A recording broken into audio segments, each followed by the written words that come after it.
Chapter 9. The Goal. Whatever has the nature of arising also has the nature of cessation. The experience of this reality is the essence of the teaching of the Buddha.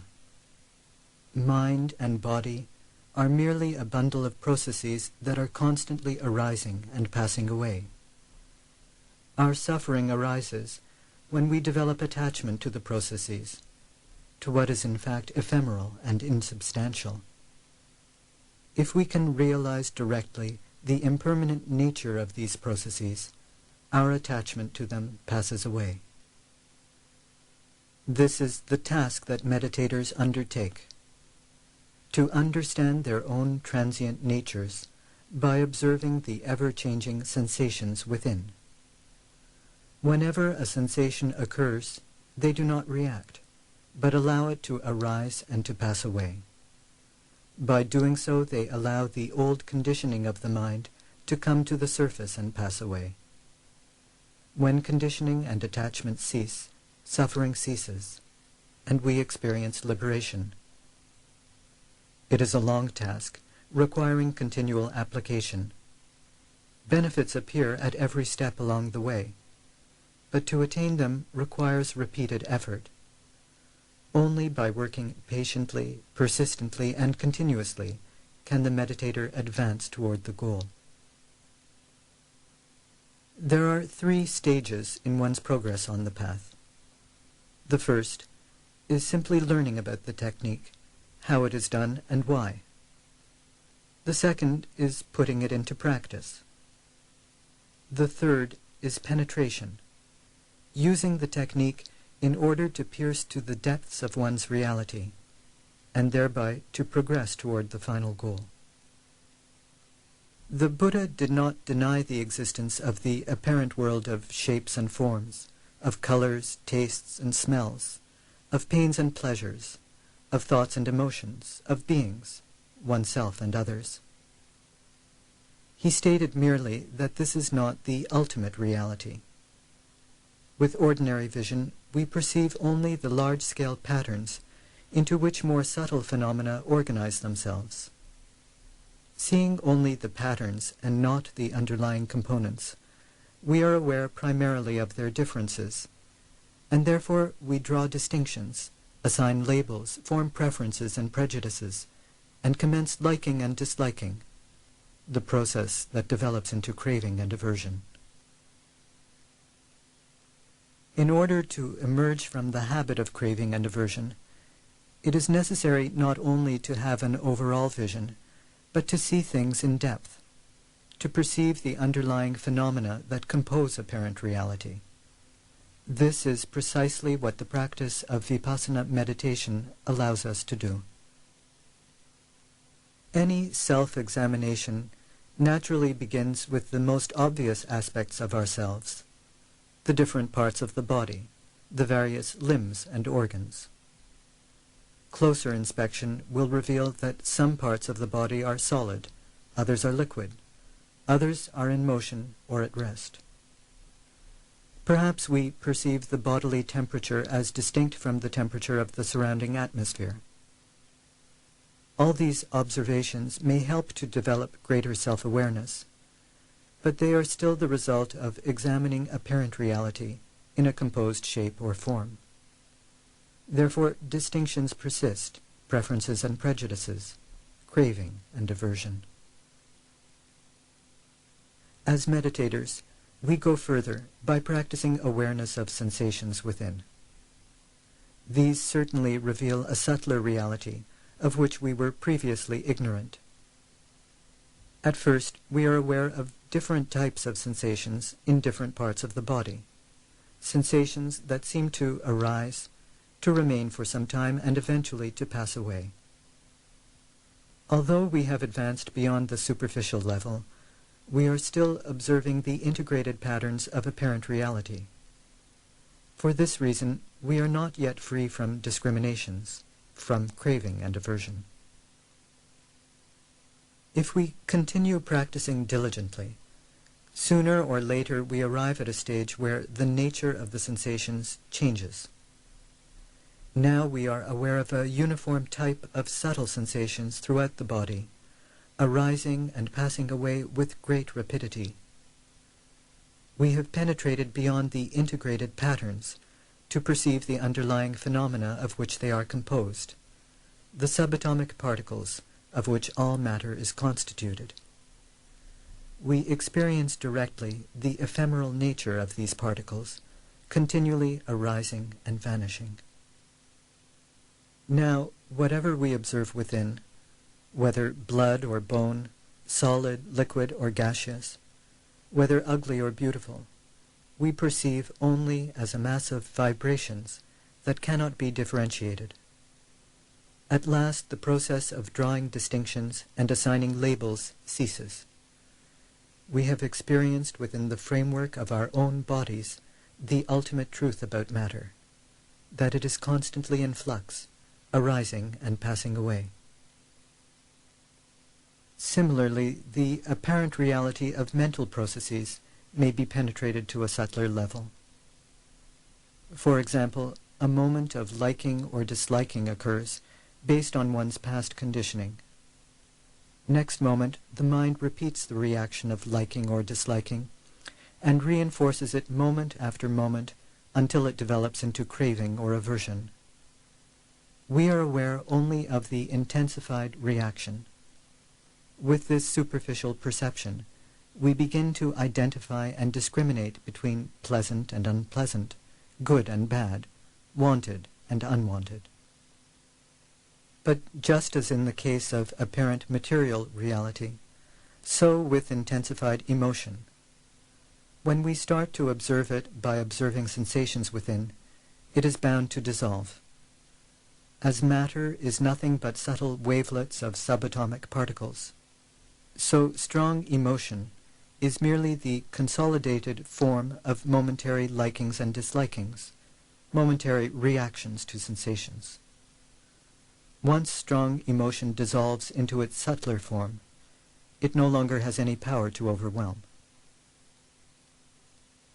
From observing different consolidated sensations in different parts of the body, we proceed to awareness of subtler sensations of uniform nature, arising and vanishing constantly throughout the physical structure. Because of the great rapidity with which the sensations appear and disappear, they may be experienced as a flow of vibrations, a current moving through the body. Wherever we fix the attention within the physical structure, we are aware of nothing but arising and vanishing. Whenever a thought appears in the mind, we are aware of the accompanying physical sensations, arising and passing away. The apparent solidity of body and mind dissolves, and we experience the ultimate reality of matter, mind, and mental formations. Nothing but vibrations, oscillations, arising and vanishing with great rapidity. As one who experienced this truth said, "The entire world is ablaze. The entire world is going up in smoke. The entire world is burning. The entire world is vibrating." To reach this stage of dissolution or bhanga, the meditator need do nothing but develop awareness and equanimity. Just as a scientist can observe more minute phenomena by increasing the magnification of his microscope, so by developing awareness and equanimity, one increases the ability to observe subtler realities within. This experience, when it occurs, is certainly very pleasant. All the aches and pains have dissolved. All the areas without sensation have disappeared. One feels peaceful, happy, blissful. The Buddha described it as follows. Whenever one experiences the arising and passing away of the mental physical processes, he enjoys bliss and delight. He attains the deathless, as realized by the wise. Bliss is bound to arise as one advances on the path, when the apparent solidity of mind and body has been dissolved.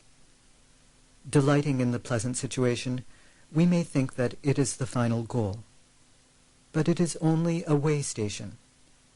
From this point we proceed further to experience the ultimate truth beyond mind and matter, to attain total freedom from suffering. The meaning of these words of the Buddha becomes very clear to us from our own practice in meditation. Penetrating from apparent to subtle reality, we begin to enjoy the flow of vibrations throughout the body. Then suddenly the flow is gone. Again, we experience intense, unpleasant sensations in some parts, and perhaps no sensation in other parts. Again, we experience intense emotion in the mind.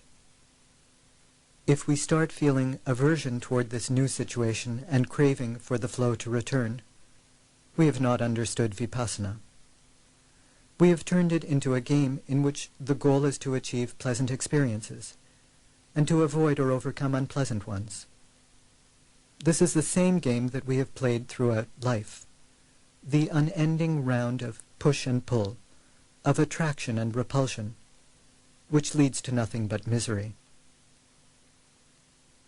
As wisdom increases, however, we recognize that the recurrence of gross sensations, even after the experience of dissolution, indicates not regression but rather progress.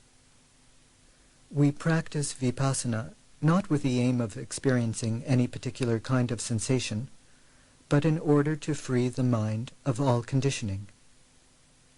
If we react to any sensation, we increase our suffering. If we remain balanced, we allow some of the conditioning to pass away, and the sensation becomes a means to liberate us from suffering. By observing unpleasant sensations without reacting, we eradicate aversion. By observing pleasant sensations without reacting, we eradicate craving. By observing neutral sensations without reacting, we eradicate ignorance. Therefore, no sensation, no experience is intrinsically good or bad. It is good if one remains balanced. It is bad if one loses equanimity. With this understanding, we use every sensation as a tool to eradicate conditioning. This is the stage known as sankhara upekkha, equanimity toward all conditioning, which leads step by step to the ultimate truth of liberation, nibbana. Liberation is possible. One can attain freedom from all conditioning, all suffering. The Buddha explained. There is a sphere of experience that is beyond the entire field of matter, the entire field of mind, that is neither this world nor another world, nor both, neither moon nor sun. This I call neither arising nor passing away nor abiding, neither dying nor rebirth. It is without support, without development, without foundation. This is the end of suffering. He also said, there is an unborn, unbecome, uncreated, unconditioned. Were there not an unborn, unbecome, uncreated, unconditioned, no release would be known from the born, the become, the created, the conditioned.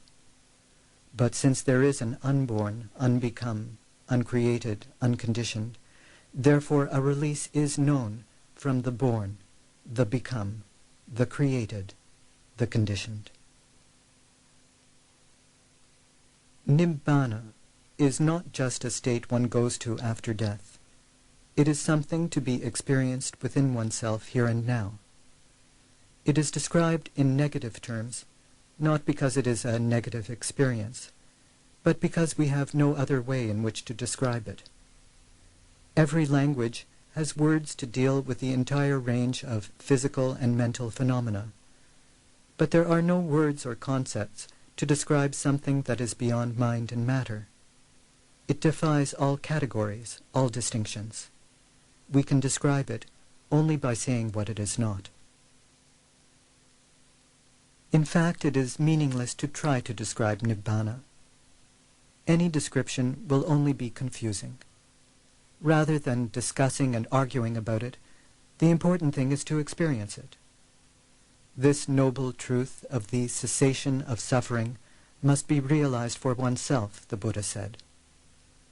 When one has experienced Nibbana, only then is it real for him. Then all arguments about it become irrelevant. In order to experience the ultimate truth of liberation, it is necessary first to penetrate beyond apparent reality and to experience the dissolution of body and mind. The further one penetrates beyond apparent reality, the more one desists from craving and aversion, from attachments, and the nearer one approaches to ultimate truth. Working step by step, one naturally reaches a stage where the next step is the experience of Nibbana. There is no point in yearning for it, no reason to doubt that it will come. It must come to all who practice Dhamma correctly. When it will come, no one can say. This depends partly on the accumulation of conditioning within each person, partly on the amount of effort one expends to eradicate it. All one can do, all one need do to attain the goal, is to continue observing each sensation without reacting.